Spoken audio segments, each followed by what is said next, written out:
Welcome, everybody. This is going to be our live uh, Mizunara tasting and webinar. I've got a couple of guests that are hopping on with us to talk about this great new release, and very very excited to get some liquid to lips with my friend Mickey here, Mickey Pinstripe, as well as my buddy Jason. That's going to be hopping on here. We're going to talk about what went into to this great new limited time offering, Mizunara edition, some of the tasting notes, and just some of the bold nature behind this release. So, um, to kind of kick us off, I think Jason should be here in a second, but Mickey Pinstripe here, Mikey, longtime friend, used to be a co-host with me on the Bourbon Alliance virtual podcast and all that good stuff. Mikey, how you doing? I'm ready for this. I'm very excited. We had a little bit of sample issues throughout the week when they showed up at my old place, and I went and knocked on the door, and uh, nope, never got a package. Shock of shocks, right? No, Yeah, nothing was left here. I'm like, bro, this is the picture right here. yeah, Anyway, I'm super looking forward to this. As you know, chicken cock's one of my favorite finishes out there in the world. You can see my background. I feel being the other way. It's from the Bourbon Fest selection, which was pretty awesome. So I'm really looking forward to this. Well, we haven't done one of these in a while, so I let's know. go. I agree. We used to do this all the time, and it wouldn't have made it any fun if there weren't sample delays and mailing issues and stuff, right? So glad we got your liquid there on your doorstep. Jason, looks like you just topped in, man. Great to see What's you. up, man? Sorry about that. All Real world problems we got to take care of and work. That's all good, man. Thanks for hopping on here, Jason. Mikey, by the way, you're situated, I know, in Louisiana, close to New Orleans. Yep. Jason, you're in Northern California. Thanks for joining us with Yeah, Bourbon and man. Smoke. Looking forward to this, man. We were just kind of chatting a little bit about kind of the cadence of this. We're going to walk through what kind of went into the Mizunara release, what it's all about, dive into obviously tasting it, and go over some tasting notes and all that good stuff. But how you doing tonight, man? I'm good, man. Good. I got an event right after this too, so it's gonna be just packed right after. So all Yeah. good. Mikey's got to check in for a flight to California here right after this too. So you guys are busy. I appreciate you hopping on. Yeah, no worries, man. Um, yeah, yeah. So our new That smells Mizunara. delicious, by the way. I know. Mikey Mikey Oh, poured you some in cheated. his I cheated? Why? glass. No, Mikey poured some in his glass, and he was like, it was taking everything in him not to take a sip before this live started. So it Oh, does smell delicious, and man, you guys will not be disappointed on the taste either here. Um, so for everybody hopping in, this is our new Mizunara edition limited time offering. It's the fourth quote unquote tin can release that we've done. So every bottle of Mizunara comes in this beautiful packaging as well, this beautiful tin, great design, nice story on the back. And every year you may have seen a few different limited time offerings come from us. We started it off by doing the Cotton Club 20 year that came in a tin can. Mikey, I know you're very passionate about that release, and that was a great thing. Back in the day, Chicken Cock whiskey came in a small tin can, and I've actually got an original one here. I don't have it within arm's reach, but I can grab that in a sec. Super cool history there. That's the time frame during Prohibition when chicken cock was being shipped in a tin can from Canada, and it was showing up at really cool places like the Cotton Club in Harlem, New York. And so we started off doing, carrying through that tradition with the Cotton Club 20-year release. And we thought that the tin can idea was a really cool one to kind of be the centerpiece for all of our limited time offerings we come out with. So once per year around the holiday season, you can usually expect Chicken Cock to drop a really cool limited time offering. We've done cognac finishes, we've done red wine finishes, we've done beer barrel finishes, we've done all sorts of cool stuff. Uh, what I call back to for this release is just the importance that we put in to the overall oak quality and barrel production of our brand. So in case you're unfamiliar with that, every log that gets made into a barrel that our whiskey rests in is hand selected. And the reason why we hand select those logs is because they provide tremendous amounts of flavor and quality to the end product. A lot of those natural wood sugars and compounds, like your natural vanillas and caramels that come out of a barrel just naturally, are very heavily condensed in those trees that we're selecting to get made into barrels. And then we're doing medium plus toasting and level 3 char to each of them too. So before this whiskey even goes into any kind of secondary finishing barrel, we've already maximized the flavor profile quite a bit and lean so heavily again into that wood production, that oak quality. So to give you scope on what Mizunara oak is, in case you're unfamiliar with that, it's one of the most rare species of oak that you can get, especially to make a whiskey barrel out of. So, most of these or all of these trees are growing in Japan, and they have to wait 200 years before they harvest them. So that's already a long time. A lot of American oak is tends to be a little bit younger by that. But so they have to age or grow for a really long time.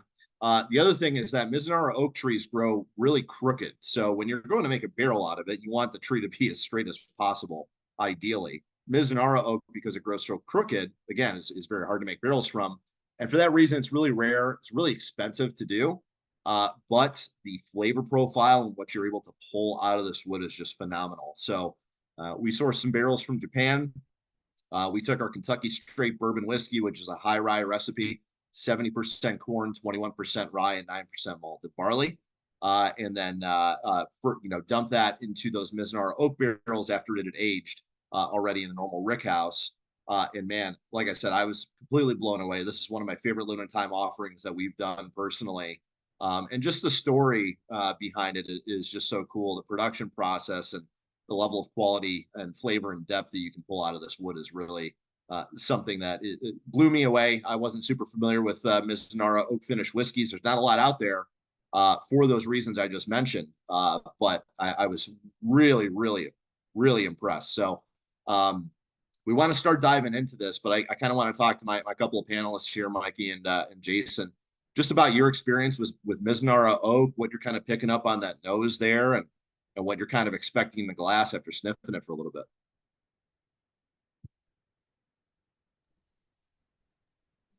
Jason, go first, man. It's okay. No, I was gonna say you go first. I was gonna say, just as my first sip right now, this already kind of, I think I've been a big fan of the Island Rooster for a while now, and I think this had just, I think, took the lead in my chicken cock favorite. Love it. Love to hear That's that. high praise, dude. That is very high praise. It is. Yeah, I mean, I'm not just saying that just because of this today, but dude, it is really, really good.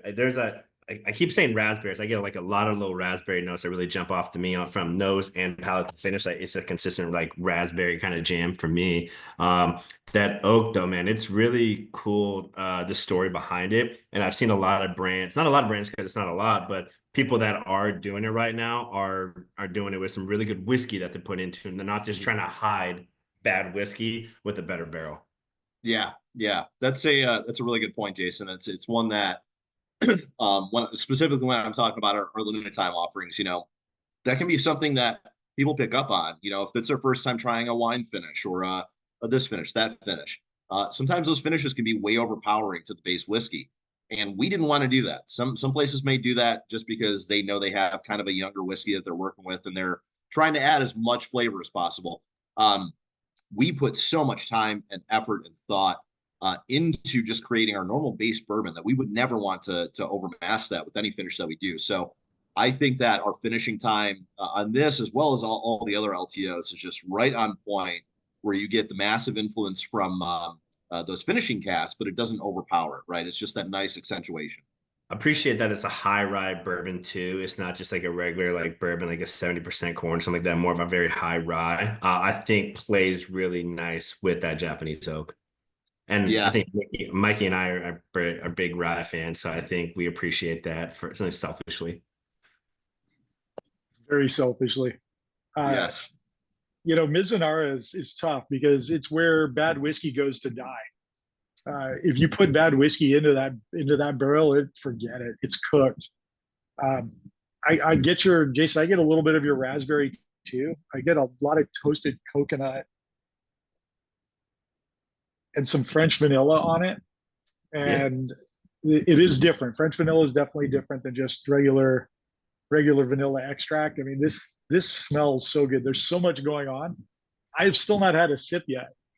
So after I stop yapping my gums, I will take a sip. But this thing smells unbelievable.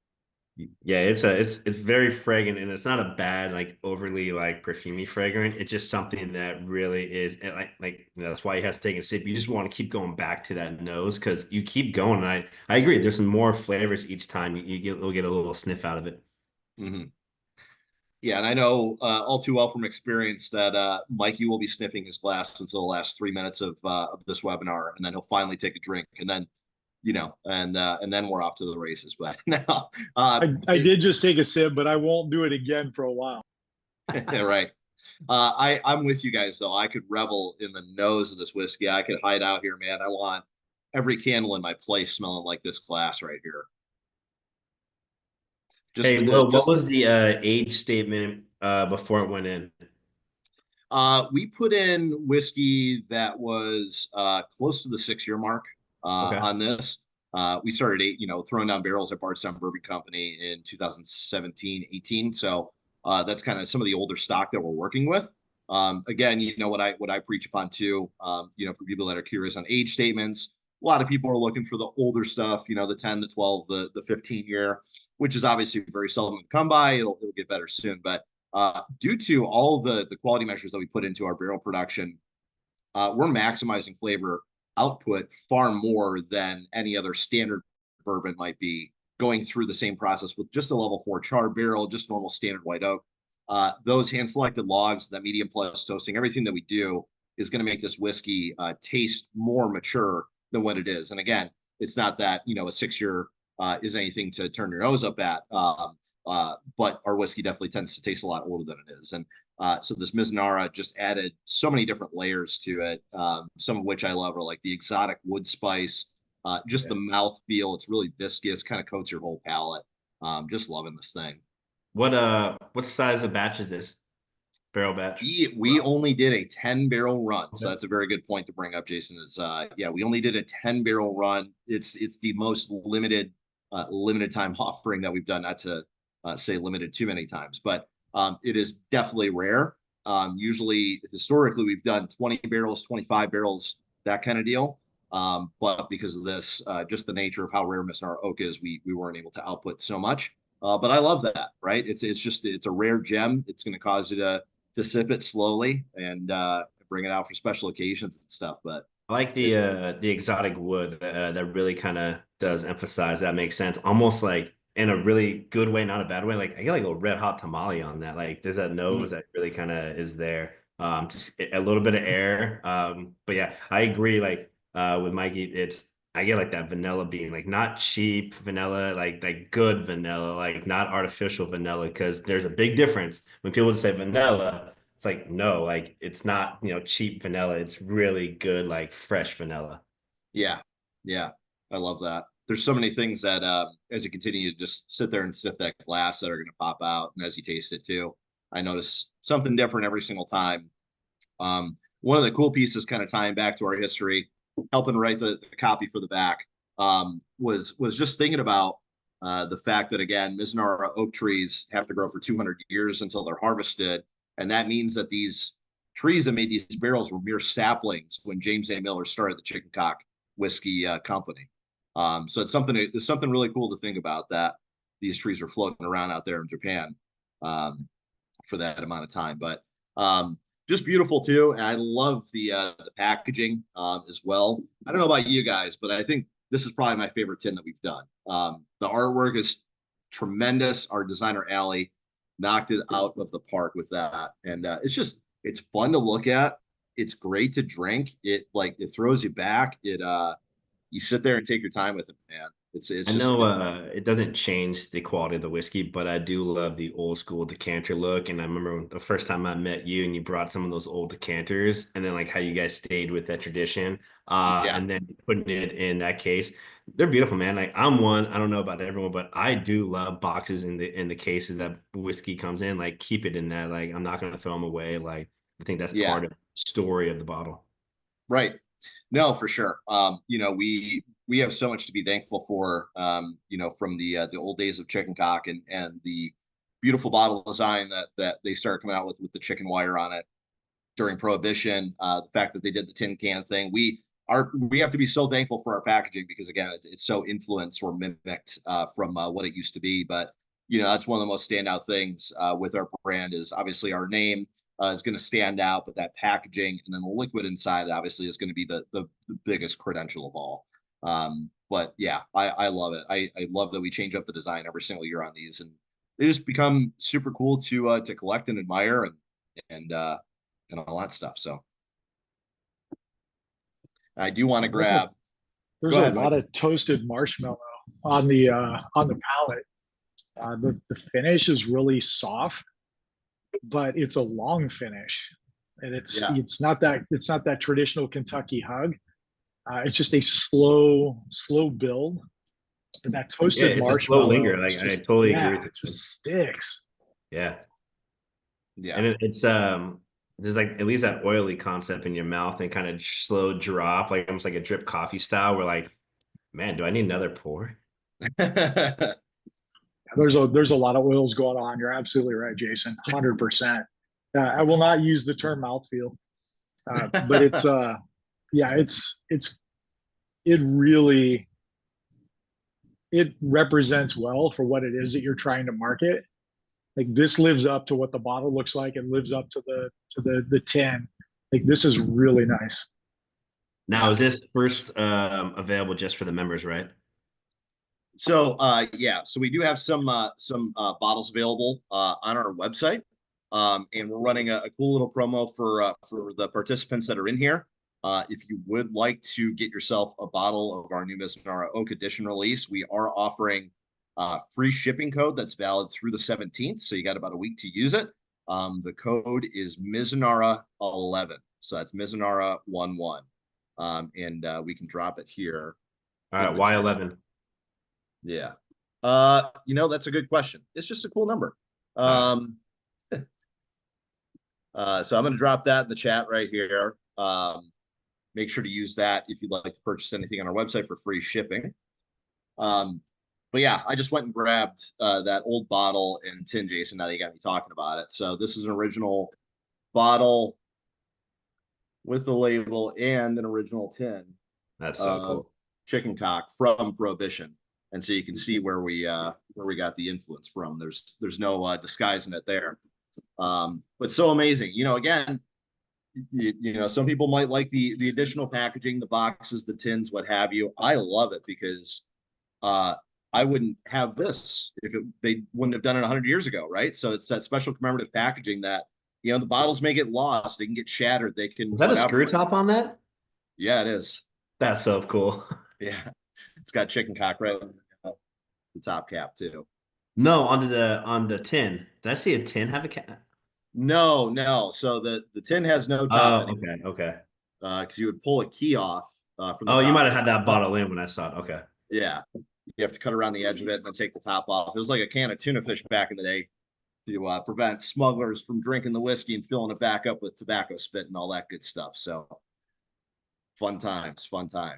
What made you guys want to go this route for oak?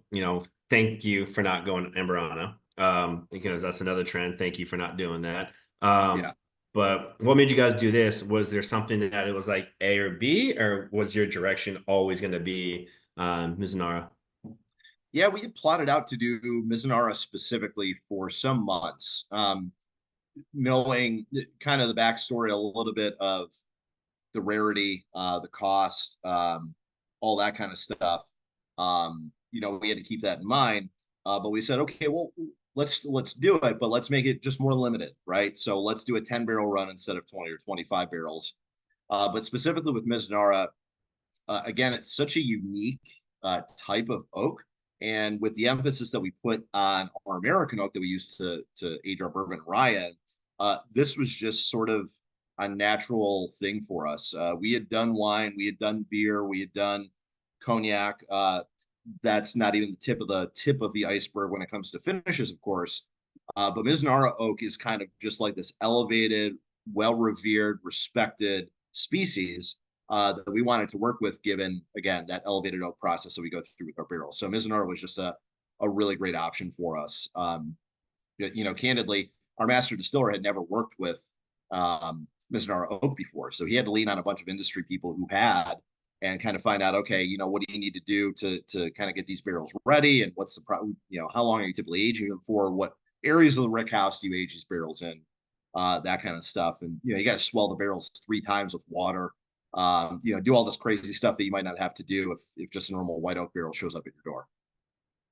What I don't know if I'm able to do this or not. I'm going to answer live. Why is it not available in Michigan, and where's the closest I can get it? Because you're a Michigan boy. I am.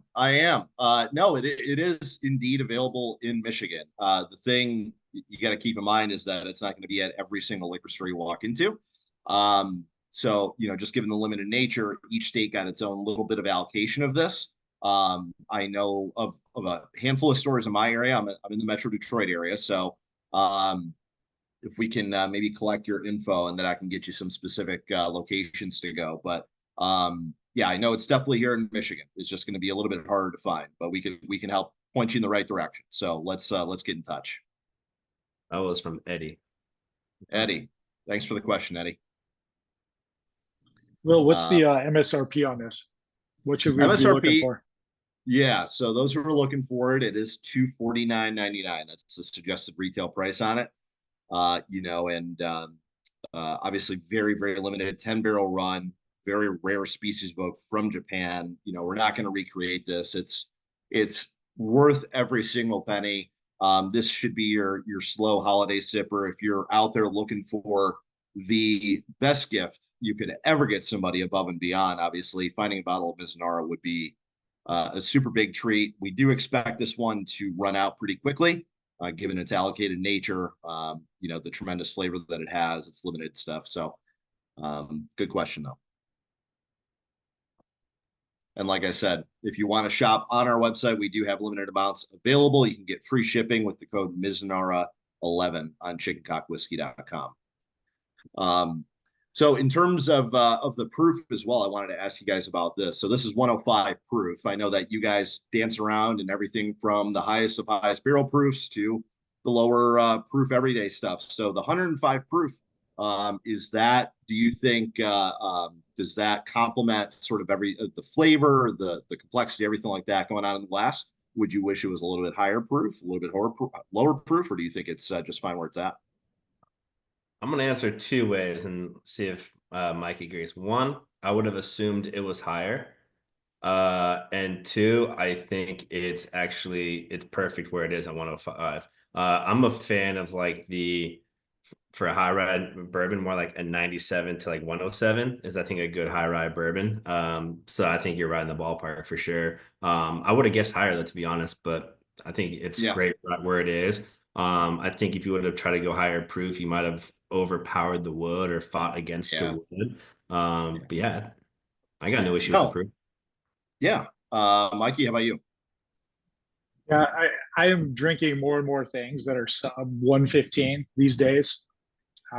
We had a pretty big boom of cask strength whiskey that was coming out in the high 120s, for a couple of years there. I'm actually fascinated by lower proof cask strength things these days. The wood is so strong. I don't mean overpowering. I mean, it's so strong that, like you, Jason, it does drink a little warmer than 105. Like if I didn't know it going into it, I'd be like, that's probably in the 118 range. The wood enhances the flavor of the whiskey so well. It does not need to be a super high proof. It just doesn't. This allows for you to explore things and figure them out without it being hidden by the proof. Bingo. Yeah. I think that's where, what Mikey was saying earlier about the bad whiskey and can ruin it. I think putting good whiskey in and being at a good proof and having just a consistent pour across the board instead of, blasting someone's palate out with high proof. I agree. Trust me, I'm still a big high proof fan. I am, but I appreciate the lower proof because you're starting to get really more flavor and not just high alcohol. And there's a difference when you get to a lower proof and you're able to really taste some of the nuances of each kind of palate as it grows on you and from start to finish and keep going back to it. Instead of you do cask strength, your palate's gonna be shot after going back 3 or 4 times with it, where when it's a lower proof, you appreciate the whiskey more. Yeah. Well said, both of you guys. It's a conversation I always love to have because um, Mikey and I and Jason, I know you are as well, but Mikey and I did this. I was on that side of the table and tasting so many different whiskeys, and some are really really high proof just to be high proof, and some of the problem with that, people expect, okay, expensive equals high proof or rare equals high proof or whatever it is. Proof has sort of become like the modern day age statement in a lot of ways. And the thing that people forget quite often is to the point that you were making. This is so influenced on the wood, right? It is just wood. There was no secondary spirit that rested in those barrels prior to us throwing whiskey in there, our whiskey in there. And when you start dealing with the higher and higher proof, the more and more tannic it's going to become, the less enjoyable it's going to become. You're going to have all those flavors, like you said, masked behind a bunch of burn. And that's never what we want. So again, not only finishing time, but I think setting that ABV, always hit the sweet spot, right? Island Rooster at 95 proof, Chanticleer at 112 proof, Red Stave at 102 proof. Like, no, they're not 120, 130 proof, but man, the flavor that you taste out of all of those is just tremendous. And even our 90 proof Kentucky straight bourbon whiskey, right? For the person who loves a little bit higher proof, again, you're able to taste so much great flavor and get a nice balance of warmth too, even at sub 100 proof. So I agree with you. Yeah, I was just like, hold on, Red Stave's 102. I had to double check that. It is indeed, yeah. So again, you got to be careful, man. I mean, finishing whiskey, it's a delicate process. You got to check up on those barrels very frequently. Make sure that secondary spirit's not overpowering the whiskey. Making sure that everything's in line, and then that last touch is figuring out, okay, at what level do all the flavors come out, and we still maintain a bold mouth feel and good viscosity and all that good stuff. So, Hey, Will, this has been going on for a while, but a lot of that question that you asked, like, do you think the proof is right? Would you like it higher? Um, I think a lot of people ask that question or say, oh, I wish this was at X amount of proof because it's not my particular proof preference, right? yeah. And I just always think it's like, the people blending it probably figured, they probably tried it at multiple different proofs. And this is probably the one they thought was the best. And that's why they put it out at that. Um, was there something that was, being tasted where they were like, well, this is really good, but this could be a good backup? Like, was there any debate, or did the team just hit on it and go, nope, this is the one? Yeah. No, I don't think that there was much debate. They were shipping me some barrel samples of this Mizunara release as it was aging. I got to taste. I still have the samples in my closet. So next time I'm in New Orleans, Mikey, we'll have a little fun time with some lesser aged Mizunara. But yeah, they were sending me barrel samples about every 2-3 months, and those barrel samples were at cask strength. Um, Granted, the whiskey hadn't aged to the amount of time that we were planning on at that point, right? It still had months to What was go. the time again? Sorry to interrupt. How long in the Mizunara? Oh, good question. So this whiskey, our bourbon spent just I think it was 10 months and like 17 days in those Mizunara barrels. Nice. Yeah, so good amount of time. And but yeah, they were sending me barrel samples every 2-3 months. I was tasting it. Again, it still had months to go, and it was bottled at cask strength, and we hadn't landed on a proof yet. So when I got those samples, I'm like, if we bottle this right now at cask strength, it is way too much wood, and it was just like exotic, like over spice, like wood spice. You know what I mean?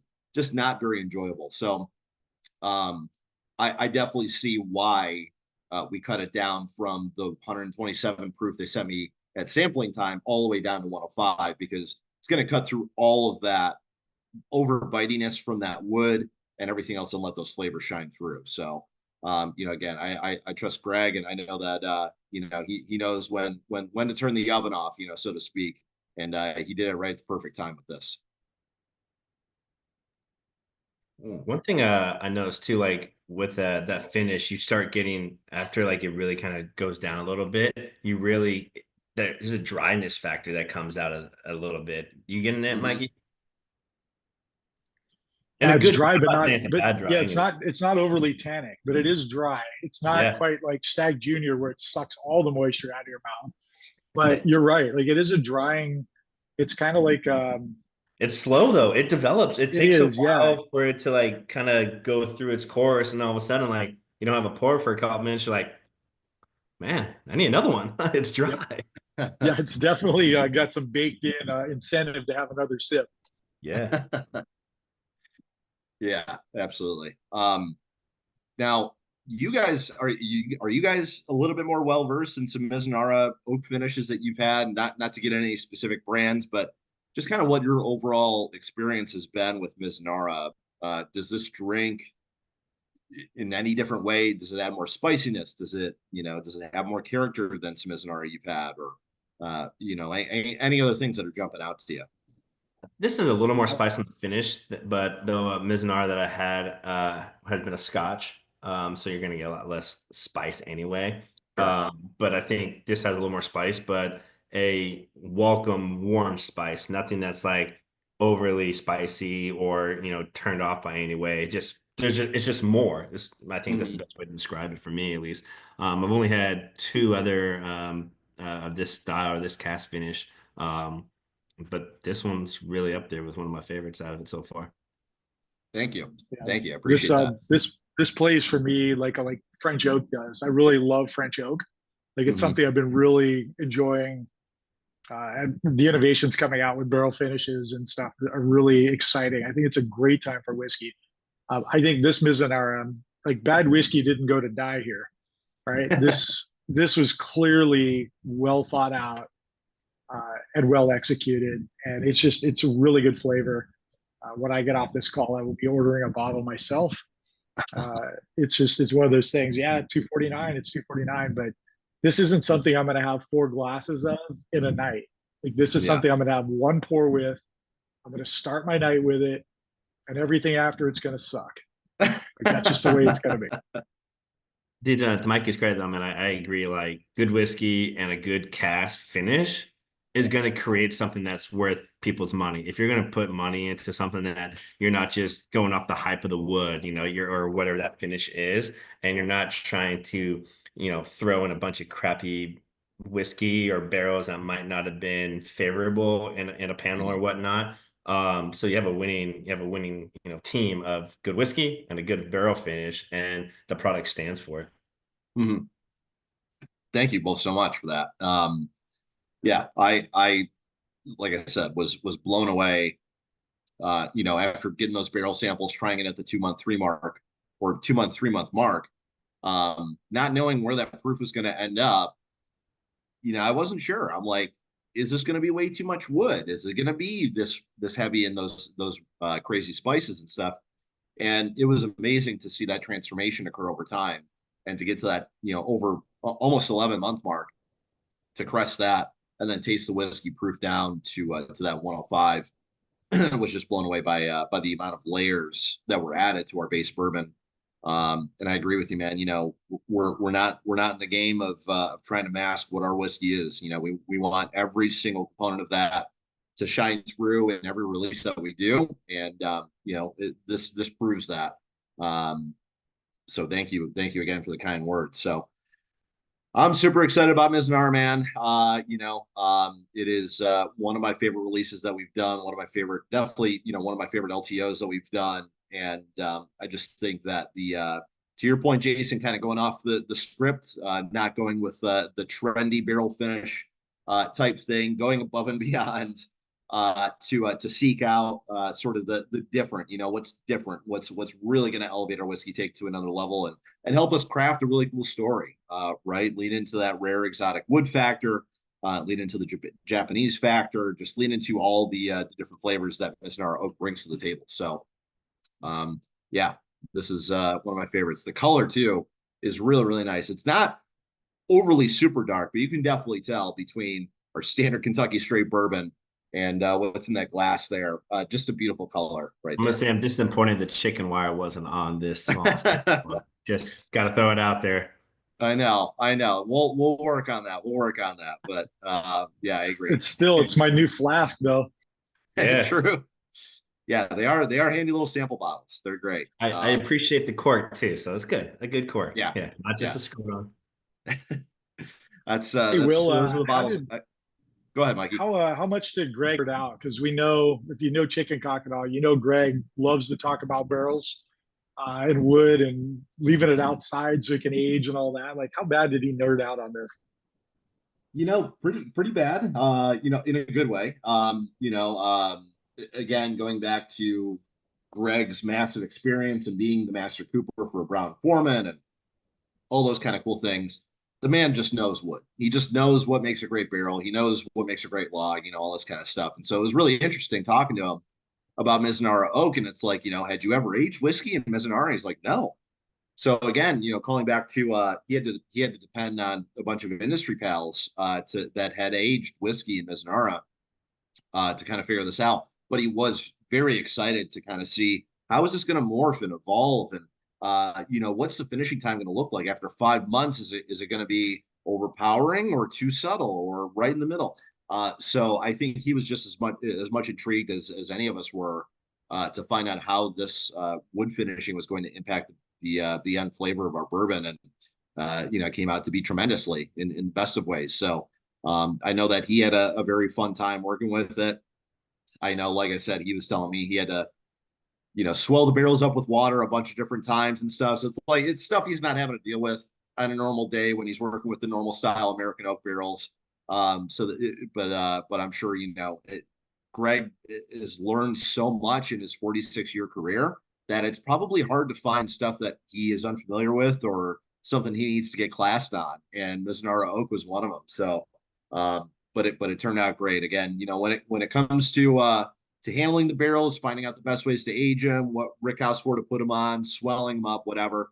That's one thing, but for him to learn. But in terms of knowing when that whiskey is ready to be bottled, what proof it should be at, all that kind of stuff, there's no better man for the job. So it was fun for him, I'm sure, to learn about this new species of oak that he never aged whiskey in. Yeah. I know the highlight is this. What's next for Chicken Cock? Man, next year is going to be a very fun one.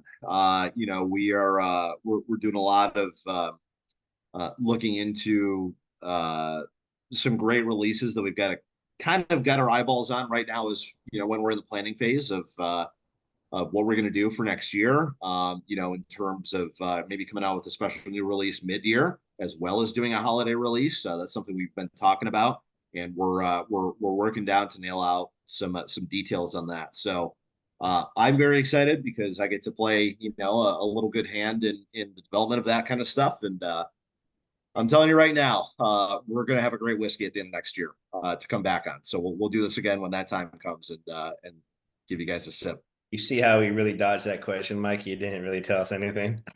It was a very artful dodge. We'll give him that. You guys know me too well. No, yeah, we're working on some stuff. We're finalizing details right now, so I don't have anything to share at this moment. But I can tell you that we'll have some exciting stuff come down the pipe. I will say this was a very fun pour to share with you guys, and I definitely waited till I really wanted to get ahead of it and drink it prior, and but I love that I waited and did it with you guys, and it was fun. Yeah, that's the best play. I'm a big fan of Mikey, big fan of yours, so it's cool to kind of do this kind of stuff together. Likewise. Thanks, man. Definitely. Yeah. No, do you get grapefruit? Do you get like a candied grapefruit on this? Dude, that's the dryness, I think it is. It's like a grapefruit pith, but it's sweet. Yeah. It's not overly sweet, so it's not. That's why I didn't know how to describe that dryness. Grapefruit is money. I do get that coconut though. I forgot which one of you guys said that. It's very island forward, like with but there's that's a fun pour, man. Yeah, it's buttery, it's coconutty. I get some cherry rope candy on this. Just a lot of cool stuff. Just you think it's going one way when you taste it, and then it's like, nope, there's other stuff over here. Every time I go back, like even with I got a little bit in there, but even with empty glass, like I'm getting new notes every time. Like it just keeps developing. Yeah. It is such a fun pour, man. It is such a fun pour. Yeah, we love it. Man. Congrats on the great whiskey. Thank you. In the market right now in a market where there's a lot of bad whiskey, unfortunately, out there, to have something that is well crafted and well thought of. Kudos to you guys. Oh, thank you so much. Yeah, it's always what we're striving for, man, is trying to stand out from the crowd, do things differently, pay homage to this brand, hold up that high quality reputation, and do things our own way, you know. So thank you. Mikey, were you gonna say something? This is for people that might be a little price adverse. This is going to be one of those things where you have like a glass a year for like multiple years, and you will hate killing this bottle. Like, this is just one of those things I can think of. I don't know what occasion or when I would start like doing it. Like if there was a holiday or whatever. I don't know if there's a particular one in mind, but like Midwinter's Night Dram, I have a, you know, I think it was Act 5, Scene 2 or something that I still have. And I have one glass every Christmas Eve. And eventually I will run out. But this is one of those kinds of bottles where it's like, would I love to sit here and drink this all night and, you know, cash it after a week? Yeah. But I don't think it's something that I would treat that way, because it's something about this finish that is just so different. I think it's just one of those things I'd like to go back to over time and just see, like, what is it like 12 years from now when I'm having, you know, my 12th pour, you know, like I would love to experience something like that. Like this is one of those bottles that you treat right. Yeah, I love that. And you know, just envisioning this being on your bar at home and walking past that and not being and like holding yourself back from opening that and having a pour when it's not Christmas Eve would be very, very hard. I would think, at least. Like it calls to you. It calls to you from the shelf. Um, but I love that idea. It's definitely not your everyday. It's a special occasion, and I'm all for that, right? Because um, you know, too often you can find yourself with a pour not like that on a special occasion or holiday, and you struggle to find kind of what you're looking for. And I mean, this is so standout, so unique that it's not going to be your everyday sort of brand or bottle or whiskey, and it just invokes that special occasion sort of thing. But you're always going to come back to that one time a year, that two times a year, or whatever, and be like, man, I really have to hold myself back from just finishing this bottle with me and my friends that are around, or me and my family, or whatever. I would totally get that.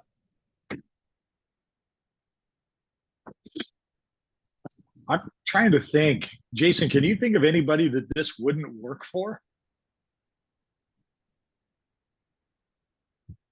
Like I can't. No. Like I think it's a cross category Yeah, type I thing. think even the people that say they don't like finished whiskey, even the people that are the high proof heads, even the people that worry about you know, the price point, I see it crossing laterally across all those, and I would put this in a blind versus a lot, and I guarantee it would win. It very well might. I think it would as well, man. And that's kind of what I love about the Mizunara factor is it's a finished whiskey, but it's not on that spectrum of wine Yeah. or beer or whatever else. It doesn't Because overpower it. It still lets the whiskey be still the highlight with that high rye. exactly, you're solely depending on wood to invoke more flavor here versus that secondary spirit, you know, risking that overshadowing the base bourbon. Or there's sometimes it's not even that. It's they're you know, some of the whiskeys that people finish, or I'm sorry, some of the barrels that people finish their whiskey is not the right finishing type. If they have a specific flavor profile to the whiskey, and then they go and finish that in a wine barrel, and those two contradict each other, right? You've got a problem there. It doesn't even matter about finishing time. So that's the fun thing about Mizunara, is just, again, solely depending on that 200-year-old Mizunara oak tree to invoke all that flavor that you're tasting. Both of you have tasted our bourbons through and through. You know that this is adding tremendous amounts of layers to what is normally our bourbon. So it's been super, super fun to just kind of see how this thing ended up. And again, has become one of my favorites. So Congrats, man. Killer. yeah, thank you. Good times. Yeah. So this has been super, super fun. Sitting down with both of you guys. Mikey got again right back where we started, sitting here on a Zoom call drinking whiskey. So Jason, first of all, want to give thanks to you. Go ahead and follow Jason, guys, if you don't already do, at bourbon.and.smoke. Bourbon and Smoke, right? So go ahead and give Jason a follow. He's a great guy. Go ahead and follow along with Mikey too. He's at the Bourbon and Rye Club on social media. One of my great friends and super knowledgeable. Both these guys are phenomenally knowledgeable and fun to hang out with. So give them a follow. Last but not least, again, guys, want to mention the fact that we're offering free shipping on our website to the participants in this webinar. You can use code Mizunara11, the number 11, on our website for free shipping through the 17th. So make sure you go and do that. We'll continue to do stuff like this, guys. So make sure you follow along with our social media at Chicken Cock Whiskey. Make sure you subscribe to our newsletter to find out about updates, important new releases, all that kind of stuff. Follow along with me as well. I got an Instagram. It's Mash Bill Will. So give me a follow. I'll always keep you guys up to date on any kind of cool tastings or things we've got going on. So, fellas, again, I want to thank you so much for your time and sharing some pours with me, with us, with participants here, and checking out this new Mizunara limited time offering release. Make sure you try and find it in your local market. It will sell fast, very limited allocation to each state that we put it in. So make sure you go out there and find it. Jason, Mikey, any last words before we kind of wrap up things here? Cheers. Buy it now. Buy now. Yeah. I'm gonna buy one right after we get off this before I leave. Thank you guys so much. Thank you to all the participants who joined us here along the ride for a couple of pours of Mizunara and sharing in this. Again, go to our website to find out more about this great release. Visit your local retailer to find out where you can to get it. And cheers, all. I hope I'm sure we'll see you again before the holiday season. But I know Thanksgiving's coming up here in a couple weeks. This is a wonderful bottle to share at the Thanksgiving table. I know that much is true. And hope everybody has a great rest of their evening. And we'll see you guys soon. Cheers, guys. Thank you. Cheers. You bet.